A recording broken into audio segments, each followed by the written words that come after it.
বন্ধুরা, অনেক সময় ত্বকে ঘা জাতীয় চর্মরোগ, ফুসকুড়ি বা চুলকানি, পুজভরা ক্ষত, আঠার মতো রস ঝরছে, এরকম সমস্যা কিন্তু আমরা দেখতে পাই। অনেকে ভাবেন এটা সাধারণ চর্মরোগ, কিন্তু জানেন কি, এর পিছনে রয়েছে পারদ সম্বন্ধীয় এক প্রকার বিষক্রিয়া। হ্যাঁ বন্ধুরা, আজ আমরা জানবো এই যে পারদ সম্বন্ধীয় বিষক্রিয়া চর্মরোগটা কি, কেন হয় এবং তার হোমিওপ্যাথিক ঔষধ কী আছে বা ঘরোয়া প্রতিকার কী আছে। হ্যাঁ বন্ধুরা, আপনারা দেখছেন গ্রামীণ হোমি চ্যানেল, আর এই চ্যানেলের মাধ্যমে আমি আপনাদের বন্ধু নিত্যানন্দ পাল সমস্ত কিছু বিস্তারিতভাবে এখানে আলোচনা করব। এই যে পারদ সম্বন্ধীয় চর্মরোগের যে হোমিওপ্যাথি ওষুধ আপনি সেবন করবেন লক্ষণ ভিত্তিক, সেই চর্মরোগ সম্বন্ধীয় ওষুধ জানার আগে অবশ্যই করে আমাদেরকে জানতে হবে যে এই রোগটা কি, অর্থাৎ রোগের সঙ্গে আমাদেরকে পরিচিত হতে হবে যে কেমন প্রকৃতির চর্মরোগ দেখলে আপনি বুঝবেন যে এটা পারদ সম্বন্ধীয় চর্মরোগ বা চর্মরোগটা কেন আসে। তারপরে আপনি প্রতিকার খুঁজবেন, অবশ্যই লক্ষণ ভিত্তিক হোমিওপ্যাথি ঔষধ যেগুলো আমরা ব্যবহার করে থাকি। তো বন্ধুরা, আগে রোগ সম্বন্ধে আমরা পরিচিত হই। পারদ সম্বন্ধীয় চর্মরোগ বলতে আমরা যেটুকু বুঝি সেটা যে একটা ত্বকের সমস্যা, অর্থাৎ চামড়ার সমস্যা, চামড়ার উপরে এক প্রকার ঘা সৃষ্টি হওয়া, যেখানে শরীরে পারদের অর্থাৎ মার্কারির যে প্রভাব থাকে, ত্বক ধীরে ধীরে ক্ষতিগ্রস্ত হয়, ঘা হয়, আর তা থেকে চিটচিটে আঠার মতো রস হয়, ফেটে যায়। এইরকম যে সমস্যা খুব সহজে সারতে চায় না, দেখা যায় যে ফুসকুড়ি বা ঘা ভয়ঙ্কর আঘাত ধারণ করেছে। আবার অনেক সময় দেখা যায় যে মুখের ভিতরে ঘা সৃষ্টি হয়, তা থেকে লালাস্রাব নিঃসৃত হয়, ব্যথা হয়, মাড়ি ফুলে ওঠে, মাড়িতে ঘা সৃষ্টি হয়, জিভ ফুলে ওঠে। এরকম নানান প্রকৃতির সমস্যা কিন্তু শুধু যে ত্বকের উপরে হয় তা নয়, মুখের ভিতরেও এই মার্কারির যে প্রভাব সেটাও পড়তে দেখা যায়। তো আসলে বন্ধুরা, আমরা এই কারণ সম্বন্ধে জানবো কেন হয় এটা। তো বন্ধুরা, প্রথম যে কারণটা সেটা হচ্ছে এক প্রকার রাসায়নিক যে বিষক্রিয়া, এটা বললাম, শরীরের মধ্যে ভীষণ প্রকৃতির টক্সিন জমে থাকা। আমরা বিভিন্ন রকম খাওয়া দাওয়ার পরে যে আমাদের যে পায়খানা পরিষ্কার বা প্রচুর পরিমাণে জল খেলে ঘামের মাধ্যমে যে টক্সিনগুলো চলে যায়, পরিশ্রিত হয়, তো সেগুলো যদি সঠিকভাবে না হয়, সেখান থেকেও শরীরের মধ্যে টক্সিন জমে গিয়ে এক প্রকার বিষক্রিয়ার সৃষ্টি হয়। সেই বিষক্রিয়া থেকে কিন্তু আমাদের চর্মরোগ সৃষ্টি হতে পারে, বিভিন্ন মার্কারিযুক্ত ঘাকেও বেশি বাড়ি তুলতে পারে। লিভারের দুর্বলতা, আপনি ভাবছেন যে এই লিভারের দুর্বলতার কারণে আবার চর্মরোগ সৃষ্টি হয়। যখন আমরা বিভিন্ন রকম তেল মশলা, ঝাল মশলা খাচ্ছি, সেগুলো লিভারের উপর প্রভাব ফেলছে, লিভারটা ক্ষতিগ্রস্ত হচ্ছে, ঠিকমতো হজম করতে পারছে না। তাহলে সেখানে যখন আমাদের শরীরের মধ্যে যখন বজ্র পদার্থগুলো জমে যাচ্ছে, ঠিকমতো পায়খানা না হচ্ছে, তখন কিন্তু আমাদের শরীরের মধ্যে টক্সিন বেড়ে যাচ্ছে। তা থেকেও অবশ্যই করে কিন্তু এই সমস্যাগুলো দেখা যায়। মানসিক চাপ বা ঘুমের অভাব, আর একটু যখন আপনি হাঁটাহাঁটি না করছেন, শরীর সতেজ না থাকছে, ঘামও নির্গত হচ্ছে না, তাহলে শরীরে কিন্তু সেই টক্সিনটাই জমা হতে থাকছে। তো বন্ধুরা, ঘুরে ফিরে দেখবেন সমস্ত কিছু, এই যে লিভারের দুর্বলতা বলুন, মানসিক চাপ বা ডিপ্রেশন বলুন, ঘুমের অভাব বলুন, সমস্ত কিছু ঘুরে ফিরে দেখবেন সেই একই জায়গায় যাচ্ছে। তো বন্ধুরা, আমরা তো আলোচনা করলাম যে কি কি কারণে হয়। তো বন্ধুরা, এবারে লক্ষণ, কেমন প্রকৃতির লক্ষণ দেখলে বুঝবেন যে আপনি এই প্রকার চর্মরোগে আক্রান্ত, বা যারা হোমিওপ্যাথি চিকিৎসা করছেন, অনেক সময় এই যে পারদ সম্বন্ধীয় চর্মরোগ চিনতে না পেরে ব্যতিব্যস্ত হয়ে পড়েন। তো কেমন প্রকৃতির চর্মরোগ দেখলে আপনি বুঝবেন যে এটা পারদ সম্বন্ধীয় চর্মরোগ। প্রথম যে লক্ষণটা দেখতে পাবেন সেটা হচ্ছে পারদ সম্বন্ধীয় চর্মরোগে কিন্তু একটু ক্ষতগ্রস্ত হয়, ঘা সৃষ্টি হয়, সেখানে কিন্তু জ্বালা হয়, চুলকানি থাকে, রস নির্গত হয়, বিশেষ করে রাত্রে যদি চুলকানি বাড়ে। এবং বিশেষ করে আরেকটা হচ্ছে সবথেকে বেশি লক্ষণ আমরা যেটা পাই পারদ সম্বন্ধীয় চর্মরোগে, যে মুখে ঘা সৃষ্টি হয়, অনবরত লালা ঝরতেই আছে। বেশিরভাগ বাচ্চাদের আমরা এটা দেখেছি, বয়স্কদেরও দেখা যায়, অতিরিক্ত বয়স যারা বয়স্ক বৃদ্ধ হয়ে গেছেন তাদের মধ্যেও দেখা যায়, মাড়িতে ঘা হয়, মাড়ি ফুলে ওঠে। এছাড়া দেখবেন যে ত্বকে কালচে বা শুষ্ক হয়ে যাওয়া, এরকম একটা প্রবৃত্তি, সেখানে যেন ঘা ঘা সৃষ্টি হয়ে গেছে, পোড়া পোড়া টাইপের। না গ্রাফাইটিসের লক্ষণ, না পেট্রোলিয়ামের লক্ষণ, এইরকম যে আপনি নির্বাচন করতে পারছেন না যেটা কি। অতিরিক্ত পুঁজ বা আঠালোযুক্ত যে রস নিঃসরণ, যদি দেখেন যে কোনো ফোঁড়া বা ফুসকুড়ি টাইপের হয়ে যায়, হালকা ঘামাচির মতো ফোঁড়া ফোঁড়া টাইপের, ফুসকুড়ি টাইপের, তা থেকে মোটা ধরনের আঠালো পুঁজ, আঠালো রস এরকম নিঃসৃত হচ্ছে। তো আপনি দেখেই বুঝতে পারছেন এটা মনে হয় পেট্রোলিয়ামের মতো ঘা হয়েছে। আবার আঠাযুক্ত রস নিঃসৃত হচ্ছে, সেখানে মনে হয় গ্রাফাইটিস। তো কোনটা নির্বাচন করব? এইরকম যে মিশ্রণ চর্মরোগ, মার্কারি, পারদ, এই যে বিষক্রিয়ার জন্য কিন্তু আমরা অবশ্যই করে ঠিকমতো নির্বাচন করতে পারি না, ওষুধগুলো প্রয়োগ করা সত্ত্বেও সারতে চায় না। তো বন্ধুরা, এই লক্ষণ দেখে আমাদের কয়েক প্রকার হোমিওপ্যাথি ওষুধ যদি আমরা সেবন করি, তাহলে অবশ্যই করে কিন্তু সেখান থেকে মুক্তি পেতে পারি বা মুক্তি পাওয়া সম্ভব। তো আসুন, আপনাদের কেমন প্রকৃতির চর্মরোগ থাকলে আপনি সেখানে সেই ওষুধটা সেবন করবেন লক্ষণ মিলিয়ে।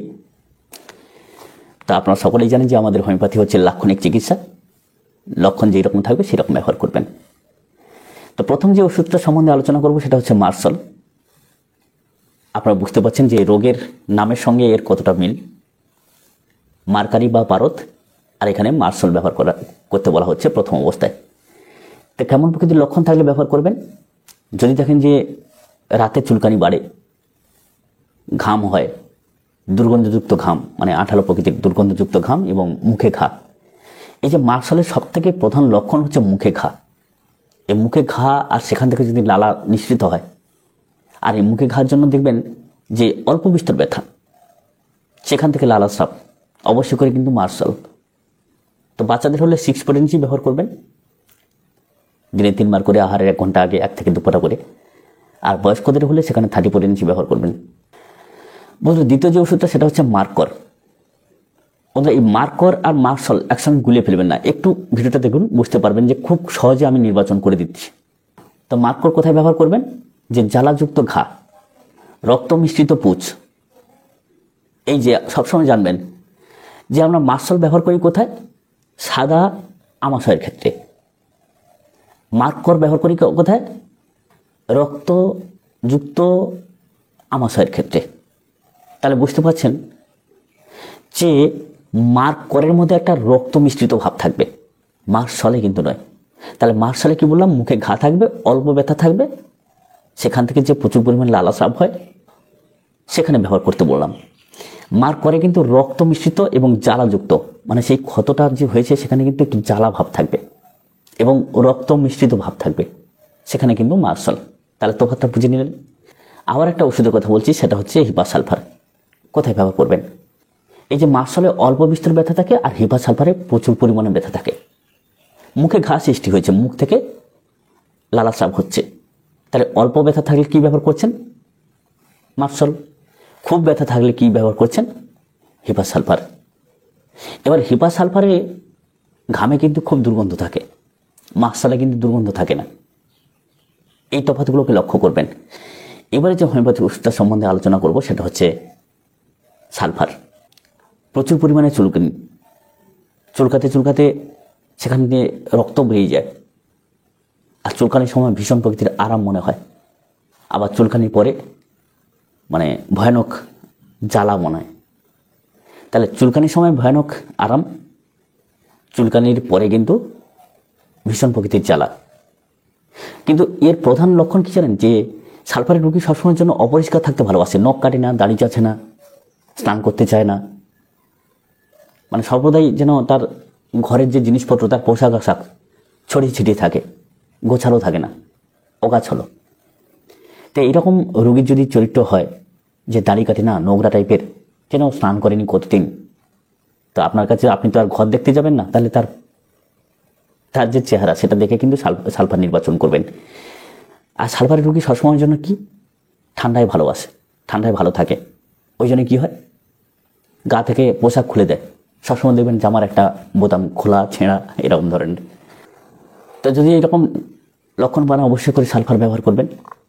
দিনে 2 বার 30 পটে নিচ্ছি, আর 1 ঘন্টা আগে 3 বার ব্যবহার করবেন না, কখনো 200 ব্যবহার করবেন না। ব্যবহার করা যায় কোথায় কোথাও, তো সেখানে কি হয়? একটু উচ্চ শক্তি ব্যবহার করলে অ্যাগ্রিভেশন, অর্থাৎ রোগটা বেড়ে যেতে পারে। যাই হোক, সালফার যেভাবে ব্যবহার করতে বললাম সেরকম ব্যবহার করবেন। তো বন্ধুরা, এবারে আসি যে গ্রাফাইটিস। গ্রাফাইটিস কোথায় ব্যবহার করবেন? দেখবেন গ্রাফাইটিসের লক্ষণ, বিশেষ লক্ষণ, যে যেখানে চর্মরোগটা হবে সেখানে কিন্তু খুব ড্রাই বা শুকনো প্রকৃতির। আবার সেই শুকনো প্রকৃতির জন্য সেখানে চামড়াটা টান ধরে যাচ্ছে, গেলে ফেটে যায়, কিন্তু সেই ফাটা থেকে আঠালো টাইপের রস নির্গত হয়, চিটচিটে মধুর মতো আঠালো টাইপের। গ্রাফাইটিসের চর্মরোগ দেখবেন সেখানে শুকনো বা ড্রাইনেস, সেজন্য কারণে সেখানে যেহেতু রসটা কম বা শুকনো প্রকৃতির সিস্টেম হয়েছে, পরিস্থিতি তৈরি হয়েছে, ফেটে যাচ্ছে, আবার ফাটা থেকে রস নির্গত হচ্ছে। তো গ্রাফাইটিসের রোগী কিন্তু ফেটি ফেয়ার ফ্লেবি হয়, খুব দেখতে সুন্দর, দীর্ঘাঙ্গী, একদম লম্বা চড়া এরকম ধরনের। তো আপনারা সাধারণ মানুষ তো ধাতুগত লক্ষণ চিনতে পারবেন না, দরকার নেই। শুধু ড্রাইনেস, শুকনো টাইপের, আবার সেই শুকনোজনিত কারণে ফেটে যায়, ফাটা থেকে রস নির্গত হয়, এরকম লক্ষণ দেখলেই গ্রাফাইটিস। তো 200 বা 34 ইঞ্চি, বাচ্চাদের ক্ষেত্রে 34 ইঞ্চি আর বড়দের ক্ষেত্রে 200 করে ইঞ্চি, দিনে 2বারের বেশি ব্যবহার করার দরকার নেই, আর 1 ঘন্টা আগে 1 থেকে 2 ফোঁটা। বন্ধুরা, এবারে আজকের যে শেষ ওষুধ সেটা হচ্ছে আর্সেনিক অ্যালবাম। বন্ধুরা, এই আর্সেনিক অ্যালবামে প্রচুর পরিমাণে জ্বালা থাকে, সালফারেও জ্বালা আছে। কিন্তু সালফারের জ্বালাটা কী হয়, ঠান্ডায় উপশম বলে সে জামা খুলে রাখে, জামার বোতাম খুলে রাখে, ঠান্ডা বাতাস চায়, কারণ সে ঠান্ডায় আরাম পায়। কিন্তু এই আর্সেনিক অ্যালবামের চরিত্র কিন্তু একটু অন্য ধরনের, গরমে জ্বালা সত্ত্বেও সে গরমে উপশম পায়, ওই জন্য সবসময় পোশাক ঢাকা রাখে, গায়ে সবসময় জামা রাখতে পছন্দ করে। তাহলে আর্সেনিক অ্যালবামের চরিত্র আর সালফারের চরিত্র কিন্তু একটু বিপরীত ধর্মী। এবারে সালফারের মধ্যে কিন্তু এত অস্থিরতা ভাব নেই, কিন্তু আর্সেনিক অ্যালবামের মধ্যে কিন্তু অন্তর্ধাহিত অস্থিরতা থাকে, কারণ তার জ্বালাটা মনে হয় ভিতর থেকে উঠছে এরকম ধরনের। একটা লক্ষ্য আপনারা বুঝতে পারবেন যে সালফারের চর্মরোগের উপরে যেন চর্মরোগ যেখানে হয়েছে সেখানেই জ্বালা এরকম বেশি, আর আর্সেনিক অ্যালবামের যেন ভিতর থেকে অস্থিরতা ভাব বা জ্বালা এইরকম লক্ষণটা আপনারা দেখতে পাবেন। তো ত্বকটা মানে চামড়াটা একটু শুকনো টাইপের হবে, আর সেখানে এইরকম চুলকানি থাকবে, আর গরমে আরাম। তো এইসব ওষুধগুলো আপনারা 10 থেকে 15 দিন এরকম ওষুধগুলো সেবন করবেন, তারপরে ওষুধটা বন্ধ রাখবেন। একসঙ্গে অধিক দিন এইসব ওষুধগুলো সেবন করবেন না। তো ওষুধগুলো যদি আপনারা নির্বাচন না করতে পারেন, অবশ্যই করে নিকটবর্তী যে কোনো ডাক্তারের পরামর্শ নেবেন, কিংবা আমাদের যদি পরামর্শ আপনাদের প্রয়োজন হয় তো অবশ্যই করে লিখে হোয়াটসঅ্যাপে পাঠিয়ে দেবেন, বা আপনার যে চর্মরোগ সেই ছবিটা তুলেও পাঠিয়ে দিতে পারেন। তো ঘরোয়া প্রতিকার কী করতে হবে আমাদেরকে, অবশ্যই করে আপনারা সকলেই জানেন যে ত্বকটাকে পরিষ্কার রাখা উচিত, যেখানে চিপচিপে ঘাম জমছে, আঠালো টাইপের ঘাম, তো পরিষ্কার করতে হবে। বিশেষ করে নিম পাতা, তুলসী পাতার রস, নিম পাতা বেটে হলুদ সঙ্গে নিয়ে আপনারা অনেকে স্নান করেন, সেভাবে করবেন। তারপর এই যে হলুদ ও নারকেল তেল একসঙ্গে মিশ্রণ করেও লাগানো যায়। ভিটামিন সি বা বি যে কমপ্লেক্স, এরকম সমৃদ্ধ খাবার অবশ্যই করে আপনারা খাবেন। তেল মশলা বা ভাজাভুজি অতিরিক্ত খাবেন না, কারণ শরীরের মধ্যে যে টক্সিনের প্রভাব আরও বেড়ে যেতে পারে। পর্যাপ্ত পরিমাণে জল সেবন করুন, যাতে করে পায়খানা, পেচ্ছাপ এগুলো ঠিকমতো হয়, সেদিকে লক্ষ্য রাখবেন।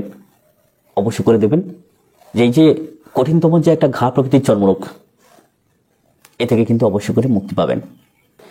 তো বন্ধুরা, পারদ জাতীয় চর্মরোগ একদিনে কিন্তু হয় না, তবে সঠিক হোমিও চিকিৎসা বা এর যত্ন যদি ধীরে ধীরে আপনি সঠিকভাবে নেন, পুরোপুরি কিন্তু নিয়ন্ত্রণে আনা যায়। তো বন্ধুরা, ভিডিওটা যদি ভালো লাগে অবশ্যই করে লাইক করবেন, আর বন্ধুদের বেশি করে শেয়ার করে দেবেন। তো দেখা হবে পরবর্তী ভিডিও পর্বে। কেমন প্রকৃতির ভিডিও চাই আপনারা অবশ্যই করে কমেন্ট করতে ভুলবেন না।